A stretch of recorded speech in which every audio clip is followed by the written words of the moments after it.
Pensaban que cortar el cable bastaría. Descubren que todavía se mueve. GhostNet empezó para Tenzin como un simple archivo zip que abre en un viejo PC, en una oficina anónima de Dharamsala, y que, en unos pocos clics, va a dejar al descubierto 103 países. Tenzin es administrador de sistemas para la oficina del Dalai Lama. Pasa sus días clasificando correos electrónicos, cambiando contraseñas, arreglando impresoras. Aquella mañana, vigila la ventana de un cliente de correo cansado. Hace clic, vuelve a leer. Duda. En la pantalla, un mensaje parece venir de un diplomático indio. Archivo adjunto. Programa-ISA _confidencial. Pone la mano sobre el latón, número comentaría del correo. Pone la mano sobre el latón como un hospizol cambienta de la mujer programa visita confidencial. Archivo adjunto programa visita confidencial. Pone la mano sobre el latón como un hospizol cambienta de la mujer programa visita confidencial. Se puede mundo superensen de la puedre magerador, no programa silerado de comui de pesear archivo. Archivo adjunto, programa visita confidencial. Pone la mano sobre el latón como un hospizol cambienta de la coger programa visita confidencial. Se puede mundo suprensen de la puedre en escuchos da luna combinada. Archivo adjunto, programa visita confidencial. En ese preciso instante, una máquina lejana acaba de abrir una puerta en su ordenador. La trampa, al principio, no se parece a una red mundial. Se parece a coincidencias. Tenzin nota que citas que se suponía debían permanecer secretas se cancelan en el último minuto. Contactos le escriben, inquietos, porque sus discusiones privadas parecen ya conocidas por las autoridades chinas. Reinstala máquinas, escanea, casi no encuentra nada. Las lentitudes vuelven. Los correos sospechosos también. Las ONG hablan de vigilancia. Los militantes susurran, pero nadie tiene pruebas sólidas. La duda se instala. La anomalía surge una vez, luego dos, luego demasiadas veces. Tenzin ve llegar a Dharamsala a diplomáticos con, en los ojos, algo roto. Saben que sus intercambios han sido leídos. Un día, un documento que se suponía solo existía en un único ordenador se encuentra citado casi palabra por palabra en un interrogatorio, relatado por un contacto en el Tíbet. Las manifestaciones de marzo de 2008 acaban de dejar decenas de muertos y desaparecidos. La represión está en todas partes, y sin embargo, la precisión de las preguntas formuladas a los manifestantes supera lo que la calle podía ofrecer. Una ONG menciona correos electrónicos trampa. Un periodista habla de algo más grande en alguna parte que lo escucha todo. En el Citizen Lab, en Toronto, empieza a circular en voz baja un nombre para designar lo que sospechan sin haberlo aún dibujado. GhostNet. La hipótesis A, para Tenzin, es simple. Es el relato tranquilizador que todo técnico repite para seguir en pie. Se dice que las filtraciones vienen de un topo, de un teléfono dejado sobre una mesa, de un activista imprudente que envía un PDF por una mensajería no cifrada. La idea de una red mundial le parece demasiado novelesca. Conoce la fragilidad de las personas, no la de las máquinas. La oficina del Dalai Lama trabaja con voluntarios, ordenadores de ocasión, conexiones lentas. Un correo impreso y olvidado, una memoria USB perdida en un cibercafé, una llamada interceptada al paso. Todo eso basta para explicar fragmentos de información que circulan. Los responsables políticos a los que protege también prefieren esa versión. Un individuo culpable, identificable, excluible, más que una amenaza difusa, invisible. En las conversaciones de pasillo se habla de indiscreción, de torpeza, de traición humana. Esta hipótesis se derrumba en un instante cuando un solo ordenador, que había permanecido físicamente desconectado de Internet durante varios días, muestra, sin embargo, conexiones salientes hacia una dirección desconocida en cuanto vuelve a conectarse a la red. Sigue un silencio pesado. Entonces Tenzin bascula hacia otra historia. La hipótesis B se convierte en una especie de relato técnico complejo, casi tranquilizador a su manera. Se convence de que se enfrenta a un malware clásico, una infección aislada, una herramienta maliciosa comprada en un foro oscuro, utilizada por un grupo oportunista para espiar algunas cuentas de correo tibetanas. Explica a los responsables que probablemente se trata de un caballo de Troya extendido, que se ve un poco por todas partes, sin una estrategia geopolítica precisa. Las direcciones IP de origen, que empieza a anotar, podrían pertenecer a máquinas zombie, controladas por criminales interesados en la reventa de datos. El ataque simplemente habría caído sobre ellos porque sus sistemas son vulnerables. Imagina una estructura horizontal, caótica, donde actores variados se sirven de las mismas herramientas para objetivos variados. Un ruido digital, no una operación dirigida. Luego los investigadores del Citizen Lab cruzan sus registros de conexión con los de ONG, embajadas y otras instituciones, y lo que pensaban que era una infección aislada, se revela como un hilo que conecta discretamente más de 1.200 máquinas en 103 países. La hipótesis C se impone entonces, inquietante, casi demasiado nítida. No es un ruido, es una melodía. Las herramientas utilizadas parecen accesibles al público, las técnicas, banales, pero el conjunto de los objetivos dibuja un patrón que encaja demasiado bien con las prioridades de un estado concreto. Ya no se trataría de criminales que reciclan malwares, sino de operadores capaces de esconderse detrás de herramientas banales para llevar a cabo una operación estratégica. Y cuando las direcciones de comando remiten masivamente a servidores situados en China, a veces en una misma isla, la cuestión deja de ser técnica para volverse política. El muro, para Tenzin, no se levanta en una pantalla. Se levanta en una sala de reuniones sofocante, ventilador chirriante, cables enredados, cuando tiene que explicar a responsables tibetanos que ya no tienen el control de lo que ocurre en sus propias máquinas. Una sola cosa bloquea todo, la confianza. O más bien, su ausencia total. Cada vez que propone una medida, alguien pregunta, ¿y si eso también estuviera comprometido? Cuando conecta un disco USB para copiar una imagen del sistema, siente una gota de sudor resbalarle por la espalda, no por el calor, sino porque sabe que el más mínimo soporte puede estar ya contaminado. Tiene que cooperar con el Citizen Lab, enviar muestras, registros, dejar que extranjeros miren en las entrañas de los ordenadores que contienen años de cartas, listas de contactos, proyectos de acciones. El aire parece más denso. El contexto político no llega como introducción, cae en medio de este pánico muy concreto. Militantes le muestran en sus teléfonos videos de la represión en el Tíbet, cortados, borrosos, descargados en medio de cortes de red. Cuentan interrogatorios en los que los agentes parecen ya conocer los nombres de pila, las fechas de las reuniones, los nombres en clave usados en correos electrónicos que, en teoría, nunca han salido de esta red. Los gobiernos extranjeros se muestran de repente más prudentes. Citas diplomáticas se posponen, se cancelan, sin explicación. Algunos consulados filtran más los contactos tibetanos, por miedo a ser ellos mismos vigilados.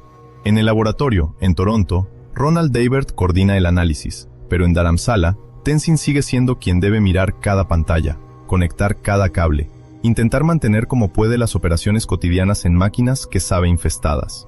Envía imágenes de discos, sigue protocolos dictados a distancia, mientras continúan manifestaciones en el Tíbet, mientras ONG publican informes sobre la vigilancia digital dirigida contra los tibetanos, los disidentes chinos, los militantes uigures.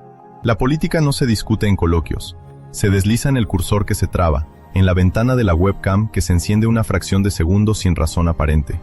El muro se estrecha cuando el equipo del Citizen Lab empieza a cartografiar la amplitud de la infección. Los resultados muestran que las máquinas de la oficina del Dalai Lama no son excepciones, sino parte de un conjunto mucho más amplio. Sin embargo, para las personas sentadas alrededor de Tenzin, eso no cambia nada a la sensación de claustrofobia. Lo que les obsesiona no es la geografía de los 103 países, sino el hecho de que cada frase que pronuncian cerca de un ordenador puede, potencialmente, ser escuchada muy lejos de allí. Una de las responsables políticas empieza a pegar tiritas sobre las cámaras integradas de los portátiles. Otro deja de escribir ciertas palabras en los correos, las reemplaza por metáforas absurdas. Tenzin, por su parte, pasa noches observando desfilar flujos de paquetes, trazando rutas que salen de la India, atraviesan servidores, se detienen en direcciones IP que anota a mano en un cuaderno gastado. Y cuanto más avanza el Citizen Lab, más pesado se vuelve ese cuaderno.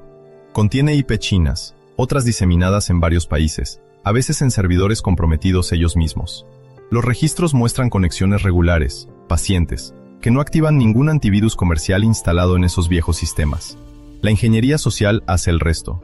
Correos perfectamente creíbles, enviados desde direcciones usurpadas, evocan eventos precisos, reuniones, llamados a apoyar. Se vuelve casi imposible decir a los usuarios, no abran nada. Su trabajo se basa precisamente en esos intercambios. Aparece un cansancio sordo. Una vez, Tenzin intenta cortar radicalmente la conexión de una línea entera de oficinas. Los militantes protestan. Sin internet, pierden el contacto con redes de apoyo, con periodistas, con familias en el Tíbet. El único modo de protegerse completamente sería callarse. El muro es eso. Elegir entre ser escuchado por el mundo entero, asumiendo el riesgo de ser oído por quienes quieren silenciarte, o aislarse y desaparecer. Al mismo tiempo, a miles de kilómetros, los servidores identificados en la isla de Hainan siguen recibiendo tranquilamente sus flujos de datos, sin ruido, sin efecto espectacular. Tenzin, él, siente otro tipo de dolor físico.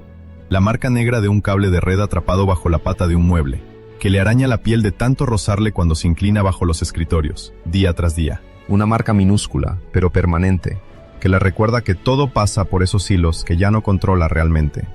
Los expertos, una vez publicada la investigación, escriben que GhostNet es un ejemplo emblemático de operación de espionaje digital sofisticada que se basa en técnicas relativamente simples. En sus debates, insisten en la dificultad de atribuir formalmente la operación a un Estado, al tiempo que señalan la notable coherencia entre los objetivos atacados y ciertos intereses estratégicos chinos. Lo que se niegan a admitir públicamente es que su incapacidad para señalar a un responsable concreto también los protege a ellos mismos de tener que adoptar posiciones políticas claras. Para Tenzin, la resolución no tiene nada de heroico. No empieza con un desmantelamiento, sino con un informe. Tracking GhostNet, Investigating a Cyber Espionage Network, publicado el 29 de marzo de 2009, que por fin da un nombre a aquello que se deslizaba silenciosamente en sus máquinas. GhostNet se describe allí como una red distribuida de máquinas comprometidas, una botnet dirigida por servidores de mando y control que utiliza variantes de G00STRAT. Es solo entonces, al leer las primeras páginas traducidas, cuando comprende que lo que él creía que era su problema, desborda ampliamente Dharamsala.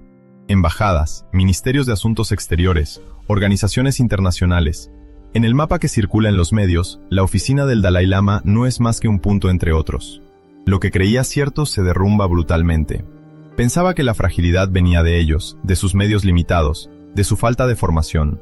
Creía que su exposición al riesgo era el precio a pagar por su visibilidad política. Con GhostNet descubre que nunca habían sido un objetivo aislado.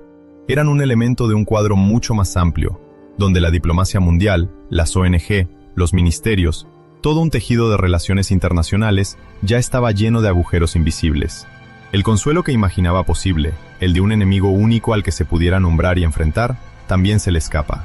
El informe del Citizen Lab se niega a concluir. Nada prueba públicamente que el gobierno chino, como entidad oficial, esté directamente detrás de cada conexión observada. Los servidores suelen estar situados en China. Los objetivos corresponden a temas sensibles para Pekín, pero los autores hablan de múltiples posibilidades. Grupos paraestatales, hackers patrióticos, actores privados alineados con intereses nacionales. Esta zona gris priva a Tenzin de un relato sencillo. No tiene un rostro al que odiar, solo una infraestructura, direcciones IP, nombres de dominio. Lo que descubre en su lugar es más sombrío y más limitado. Los métodos empleados por GhostNet no son ni mágicos ni infalibles. Son correos de spear phishing bien redactados, exploits en programas de ofimática, RAT fácilmente descargables. Nada que no pueda ser reproducido por otros. GhostNet, como red específica, parece disolverse, transformarse tras la publicación del informe. Probablemente los operadores han desplazado sus servidores, cambiado sus herramientas. Pero las técnicas, esas, permanecen. Se encuentran en otras campañas, otros informes, otros escándalos. La revelación no cierra la brecha, la describe. En los años que siguen, Tenzin pone en marcha procedimientos, cifrado más sistemático, clasificación más estricta de los correos electrónicos, formaciones rápidas para aprender a detectar archivos adjuntos sospechosos. Pide ayuda a empresas de ciberseguridad. Sigue a distancia seminarios web elaborados para embajadas y ONG. Se reinstalan las máquinas, se actualizan los sistemas, se despliegan herramientas de detección de intrusiones. Se crean o se refuerzan CERT, CSIRT en ministerios extranjeros. Las amenazas de espionaje informático se integran oficialmente en las estrategias nacionales. Pero cada mejora técnica va acompañada de una toma de conciencia amarga. Sus comunicaciones nunca serán totalmente seguras. La frontera entre lo que está en línea y lo que no lo está se difumina. Incluso un documento guardado fuera de Internet puede ser fotografiado, perdido, copiado. GhostNet muestra sobre todo a Tenzin que la competición geopolítica ya no se juega únicamente en los pasillos de las cumbres internacionales, sino en los adjuntos de un simple correo, en el exploit que se ejecuta al abrir un archivo PDF. Las consecuencias internacionales se acumulan. GhostNet se convierte en un estudio de casos citado en informes gubernamentales, publicaciones académicas, formaciones en seguridad. Se habla de ello en la ONU, en la OTAN, en foros especializados, para reclamar normas de comportamiento responsable en el ciberespacio. Mientras tanto, nuevas campañas de espionaje retoman las mismas recetas. Spear phishing dirigido, RAT, infraestructuras C2 distribuidas. Los nombres cambian, los informes se multiplican, pero el esquema sigue siendo el mismo. Para Tenzin, todo eso deja una pregunta en suspenso, más personal que los debates sobre atribución o las estrategias de ciberdefensa. Si una red como GhostNet pudo permanecer activa varios años, infiltrándose en instituciones de 103 países antes de ser descubierta, ¿qué es lo que, hoy, sigue oculto en las máquinas que él cree protegidas? En el pequeño cuarto donde trabaja, la pantalla de un ordenador portátil muestra un fondo azul demasiado saturado. Las cortinas están medio corridas, dejando pasar una luz polvorienta que recorta la silueta de Tenzin inclinado sobre un teclado. En la webcam, un rectángulo de cinta adhesiva se ha despegado por una esquina, dejando un triángulo oscuro, como un ojo que entreabre su párpado. Sobre la mesa, un ventilador de plástico hace vibrar un montón de cables enredados que tocan el suelo y rozan su pie descalzo. A lo lejos se oyen bocinazos apagados, luego el breve chisporroteo seco de un SAI que pasa a batería. La pantalla, en cambio, permanece encendida, en silencio, el cursor inmóvil en medio de un correo electrónico que él aún no se atreve a abrir.